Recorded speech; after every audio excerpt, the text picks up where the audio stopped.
Assalamualaikum warahmatullahi wabarakatuh. Selamat sore sahabat BKMFM dimanapun Anda berada. Senang banget di hari ini kembali cuma menemani Anda lewat siaran senandung nasyid dan berita Islamiyah untuk edisi siar di hari Senin awal pekan untuk gelaran ke-26 Desember 2022 ya. Saya temani Anda bersama narasumber saat ini ada Ustaz Susilo Tomo. Kemarin hari Sabtu Ustaz Susilo, tapi kali ini kerjasama dengan Kementerian Agama. Iya, insya Allah. Kabupaten Nagari Timur. Assalamualaikum Ustaz. Waalaikumsalam warahmatullahi Sehat ya? Alhamdulillah. Iya, hari ini temanya adalah kodok sholat sunnah rawatib. Kodok sholat sunnah rawatib, berarti Iya. yang mengiringi sholat fardu Ustaz Iya. ya. Apakah ada atau tidak? Nanti Iya. langsung kita bahas bersama, dan kami juga mengundang partisipasi Anda sobat BKMFM di 0735481800 atau SMS dan WA 08117241 Langsung saja kita dengarkan tausiah singkat terkait dengan kodok sholat sunnah rawatib bersama Ustaz Susilo. Silakan Ustaz. Terima kasih Mbak Ocha, jazallah. Sayyidana Muhammad dan anak kharon jazallah. Sayyidana Muhammad dan anak wa alu. Assalamualaikum warahmatullahi wabarakatuh. Waalaikumsalam warahmatullahi wabarakatuh. Alhamdulillah, alhamdulillahil qail fi kitabihil karim. A'udzu billahi minasyaitonir rajim. Qalu subhanaka la ilma lana illa ma 'allamtana innaka antal alimul hakim. Wassalatu wassalamu ala sayyidina Muhammadinil qail man nasiya sholata alayya nasiya tariqal jannah. Wa qala aidan fi haditsin akhar Allahumma faqihhu fid din wa 'allimhu ta'wil wa ala alihi wa ashabihi wa mawalah la haula wala quwata illa billah. Wa ba'du, kaum muslimin pendengar Radio BKM dimanapun Anda berada, insya Allah sore ini kita semua diberkahi dengan umur yang panjang, berkah, manfaat, ilmu yang banyak, kemudian manfaat, rezeki yang berkah, melimpah tanpa susah payah, insya Allah. Baik, di sore yang berkah ini kita akan mengangkat sebuah tema tentang kodok sholat sunnah rawatib. Sholat sunnah rawatib itu sholat sunnah yang menyertai sholat wajib. Nah, sholat sunnah rawatib ini ada dua. Ada yang disebut mu'akkad, ada yang disebut ghairu mu'akkad. Yang kita bahas adalah mu'akkad. Itu berdasar pada hadis yang masyhur. Yang hadis ini ternyata mayoritas yang dipakai oleh mazhab Syafi'i. Man shollatnata asyrata rakaatan banallahu lahu baitan fil jannah. Siapa orang yang sholat 12 rakaat, maka Allah akan bangunkan istana di surga. Lalu kemudian menurut mazhab yang lain, misal kita ambil mazhab Maliki. Di dalam mazhab Maliki itu sholat sunnah mu'akkad atau rawatib mu'akkad itu bukan 12, yakni 10. 10 itu berarti 2 rakaat sebelum zuhur, 2 rakaat sesudah zuhur, 2 rakaat sesudah maghrib, 2 rakaat sesudah isya, dan 2 rakaat sebelum subuh. Ini menurut mazhab Maliki. Sementara mazhab Syafi'i 12 rakaat mu'akkad ini di mana saja? Hampir semua sama, hanya saja yang membedakan adalah 4 rakaat sebelum zuhur. Jadi 4 rakaat sebelum zuhur ini justru adalah pendapat mazhab Syafi'i. Ada sebagian mazhab Hambali dan mazhab Hanafi itu mengatakan 14, bukan hanya 12. Juga ada yang 16 rakaat. Nah, kalau mazhab yang mengatakan bahwa sholat rawatib mu'akkad atau sholat sunnah yang mengiringi sholat wajib berjumlah 14 rakaat atau 16 rakaat itu 4 rakaat sebelum duhur, 4 rakaat sebelum asyar. Jadi 4 rakaat sebelum asyar itu juga ada dalilnya, yang itu dipakai oleh sebagian dari mazhab Hanabilah. Pendengar DBKM dimanapun Anda berada, terlepas dari apakah kita yang mayoritas mazhab Syafi'i ini memakai yang 10 rakaat saja atau yang 12 rakaat saja, itu tidak jadi masalah. Tetapi yang jadi masalah adalah ketika kita sudah mendawamkan ini, setiap selesai sholat duhur kita sholat 2 rakaat setelah duhur. Setiap mau duhur kita sholat 4 rakaat atau 2 rakaat sebelum duhur. Setiap selesai sholat maghrib kita sholat 2 rakaat ba'diyah maghrib. Dan selanjutnya ba'diyah isya. Atau kemudian sebelum subuh yang masyhur dikutip dari berbagai sumber adalah rakaatul fajri atau 2 rakaat fajar.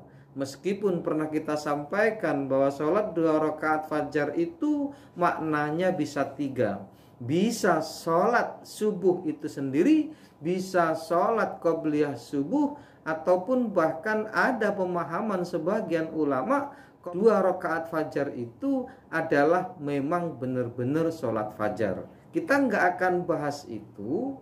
Di sore yang baik ini kita akan bahas saat kita udah mendawamkan itu, kemudian kita ini nggak ada waktu atau ketinggalan qobliyahnya. Misal kita masuk masjid, pada waktu itu sholat duhur pendengar, lalu imam sudah sholat duhur, sementara kita tahu qobliyah duhur itu mu'akkad. Mu'akkad itu berarti yang ditekankan. Memang sebaiknya kita menjalankan. Lalu bolehkah diqodho? Yang ini akan kita bahas. Bolehkah mengqodho sholat rawatib mu'akkad? Nah, pendengar DBKM dimanapun Anda berada, ada sebuah hadis yang diriwayatkan oleh Imam Muslim. Man nama an sholatin au nasiyaha fal yusolliha idza dzakaraha. Siapa yang tertidur lalu meninggalkan sholat atau memang dia lupa terhadap sholat itu, fal yusolliha, maka dia haruslah sholat atau seyogianya dia sholat idza dzakaraha, saat dia ingat. La kafarata laha illa dzalika, dan tidak ada tebusan untuk yang ditinggalkan atau karena tertidur tadi kecuali menjalankan sholat itu sendiri. Ini secara umumnya.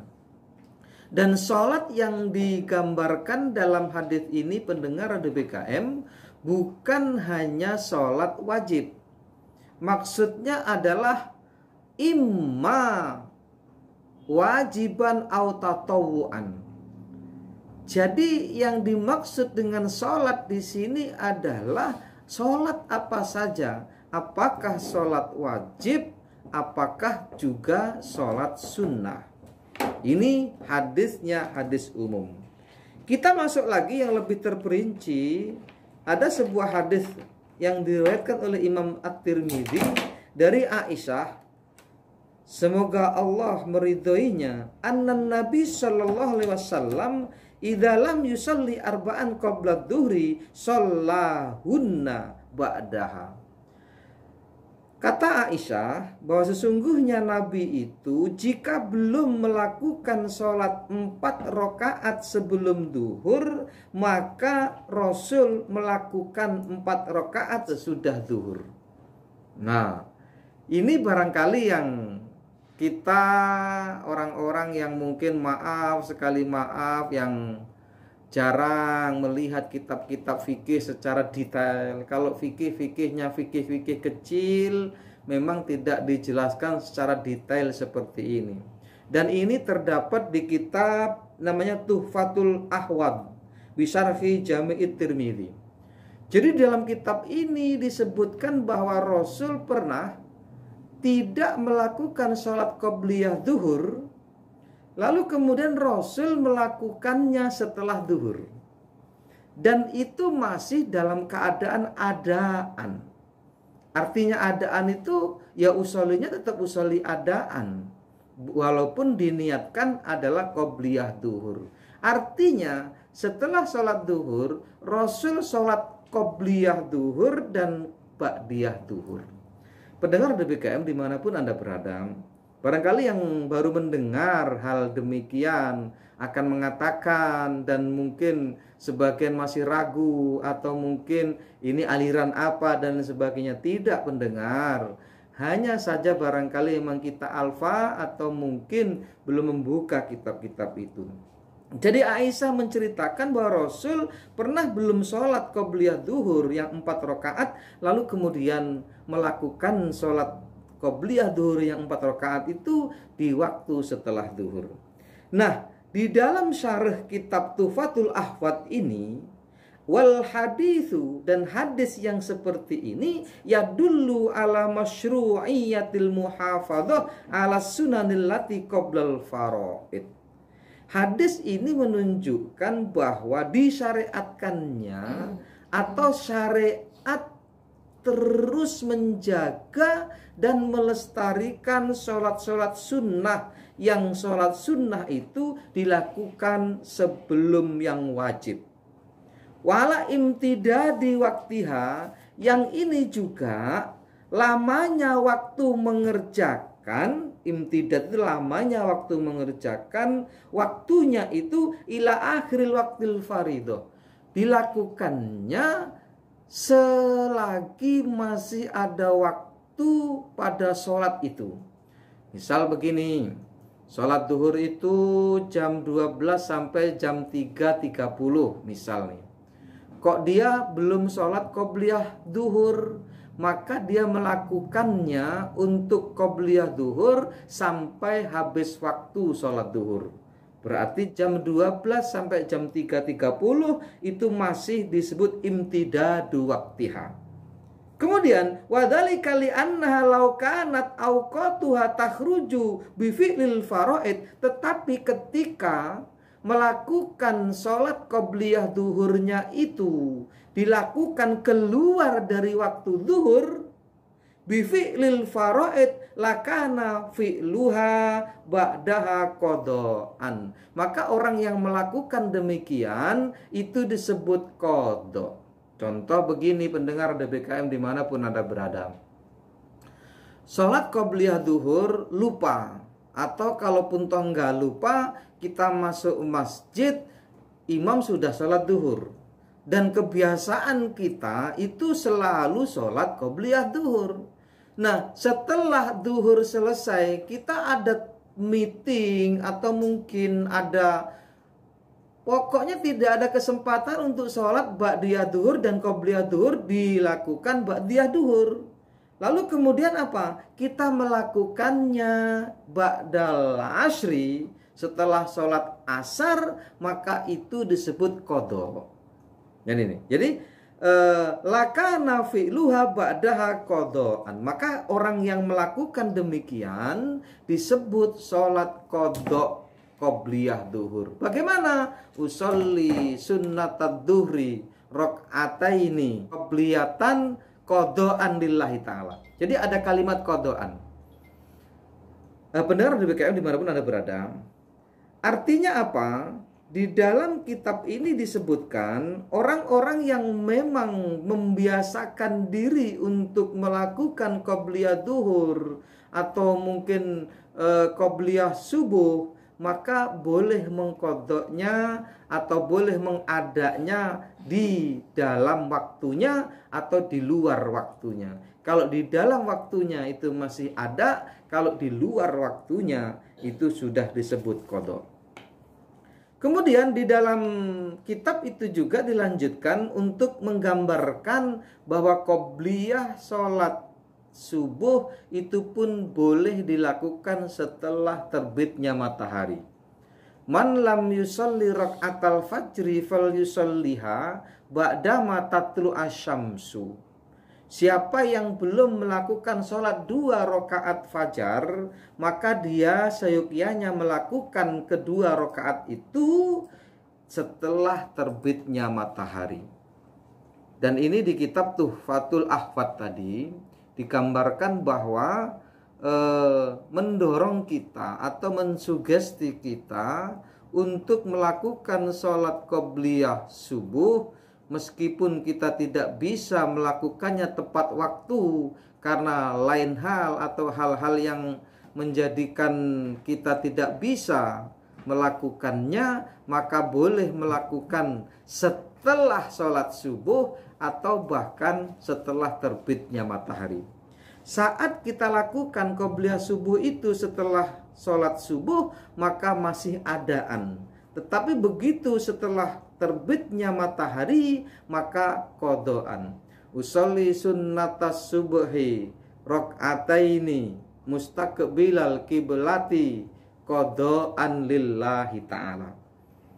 Jadi qobliyatan subhi. Jadi qobliyah subuhnya seperti itu gambarannya. Kemudian diriwayatkan juga Sahih Bukhari ada, di Sahih Muslim juga ada, dan ini keterangan dari keterangan sebelumnya. Anan Nabi sallallahu alaihi wasallam qadar rak'atainil lataini ba'da dhuhri ba'da sholatil asri 5 syaghalahu nasun min bani Abdul Qais. Jadi Imam Bukhari dan Muslim juga meriwayatkan tentang bagaimana Rasul mengqadha 2 rakaat sesudah duhur. Jadi kita tahu bahwa 2 rakaat sesudah duhur itu adalah muakkad. Nah, ketika Rasul tidak melakukannya dan tidak melakukannya itu lama atau 5 atau lama syaghalahu nasun min bani Abdul Qais. Ketika itu Rasul mengurusi urusan Bani Qais. Jadi ada perkara di dalam Bani Qais sampai Rasul itu nggak sempat sholat ba'diyah duhur. Lalu kapan mengerjakannya? Kemudian mengerjakannya ba'da sholatil asri. Jadi Rasul mengerjakan ba'diyah duhur setelah asar. Berarti apa? Qadha. Bukan ada, karena sudah di luar waktu. Semisal nih jam 12 kita sholat duhur karena memang sudah sholat duhur, lalu tidak bisa sholat ba'diyah duhur. Nah, kemudian sebelum masuk asar kok kita masih bisa sholat ba'diyah duhur, itu juga boleh. Lawong yang qobliyah duhur saja bisa, apalagi ba'diyah duhur. Pendengar DBKM dimanapun Anda berada. Lalu kemudian dasar yang mendasari tentang bolehnya hal demikian, tentang bolehnya sholat qobliyah subuh yang dilakukan setelah subuh, itu ada riwayat an Qais bin Fahdin ra'anin Nabi sallallahu alaihi wasallam wa ana usalli rak'ataini ba'da subhi. Dari Qais bin Fahd, beliau mengatakan Nabi melihat aku dan aku sedang sholat 2 rakaat setelah subuh. 2 rakaat setelah subuh. Heran kemudian kan? Faqala, kemudian Nabi berkata, mahatani rak'atani ya Qais. Hai Qais, ini 2 rakaat apa? Rasul nanya sama Qais. Fakultu, kemudian Qais ngomong, aku maksudnya, aku menjawab, ini lam akun sholaitu rak'atal fajri. Ya Rasul, aku tadi belum sempat sholat 2 rakaat fajar. Fasakata anhu Rasulullah sallallahu alaihi wasallam. Dan kemudian setelah Rasul mendengar jawabanku, kata Qais, diam. Rasul itu diam. Fafihi dalilun ala jawazi qadha'il fawaid. Dan ini dalil diemnya Rasul ini adalah dalil bolehnya mengqadha sholat-sholat yang sudah lalu. Fardhon kana au tatawwuan. Apakah sholat yang diqadha itu wajib atau sholat sunnah? Kalau sholat wajib sudah kita jelaskan berkali-kali. Nah, ini ternyata ada di dalam kitab apa ini? Di dalam kitab Syarhus Sunnah. Siapa yang menulis? Abu Muhammad Al-Husain Ibni Mas'ud Ibni Muhammad Ibnul Farah Al-Baghawi. Jadi terkenal kitab Al-Baghawi. Dan kemudian fardhon kana au tatawuan ba'da subhi au ba'dal asri. Jadi ada keterangan tentang las sholata ba'da sholati subhi, las sholata ba'da sholatil asri. Ternyata boleh waktu itu digunakan untuk mengqadha sholat. Mengqadha sholat apa saja. Seperti tadi Rasul mengqadha sholat ba'diyah zuhurnya itu dilakukan setelah asar. Atau mungkin kita ingatnya setelah subuh. Oh, tadi waktu zuhur saya belum sholat ba'diyah zuhur. Padahal selama ini saya melakukan ba'diyah zuhur. Ingatnya itu besok subuh, setelah subuh. Maka kita melakukan qadha itu setelah subuh. Artinya las sholata ba'da sholati subhi itu rawatib ba'diyah. Artinya tidak ada ba'diyah subuh. Tetapi ketika kita melakukannya bukan ba'diyah subuh, maka boleh. Qobliyah subuh kita melakukannya nggak bisa. Dan selama ini kita selalu qobliyah subuh. Lalu kemudian setelah subuh kita sholat qobliyah subuh yang dilakukan setelah subuh. Bahkan tadi dalam keterangan yang lain, hatta tatlu asyamsu atau ba'dama tatlu asyamsu, sampai terbitnya matahari. Artinya sebelum terbit ataukah sesudah terbitnya matahari kita boleh melakukan qadha sholat sunnah yang ditekankan atau yang disebut muakkad. Nah, bagaimana kemudian nanti mengembang pertanyaan-pertanyaan pendengar barangkali, bagaimana sholat tahajud, bagaimana sholat hajat yang biasanya kita lakukan, boleh nggak diqadha? Ini kita akan bahas di lain kesempatan insya Allah. Tetapi yang jelas penutup, zakarna anna shahiha indana istihbabu qadha'in nawafil ar-ratibah wa bi qala Muhammad al-Muzanni wa Ahmad fi riwayatin anhu. Dan yang demikian ini istihbabu qadha'in nawafil ar-ratibah wa bi qala Muhammad al-Muzanni wa Ahmad fi riwayatin anhu wa qala Abu Hanifah wa Malik wa Abu Yusuf fi ashari riwayah anhuma la yuqdi atau la yaqdi atau la yuqdo. Artinya mazhab Hanafi, mazhab Maliki dan mazhab Abu Yusuf tidak mengqadha sholat rawatib meskipun dia muakkad. Artinya yang saya sampaikan ini pendengar DBKM dimanapun Anda berada adalah ala mazhab Asy-Syafi'i. Wa daliluna hadhil ahaditsus shahihatu, dan dalil-dalil yang kita pakai di dalam kitab ini yaitu Al-Majmu'u Syarhil Muhadzab, itu adalah dalil-dalil sahih yang benar-benar menerangkan tentang adanya qadha sholat sunnah rawatib.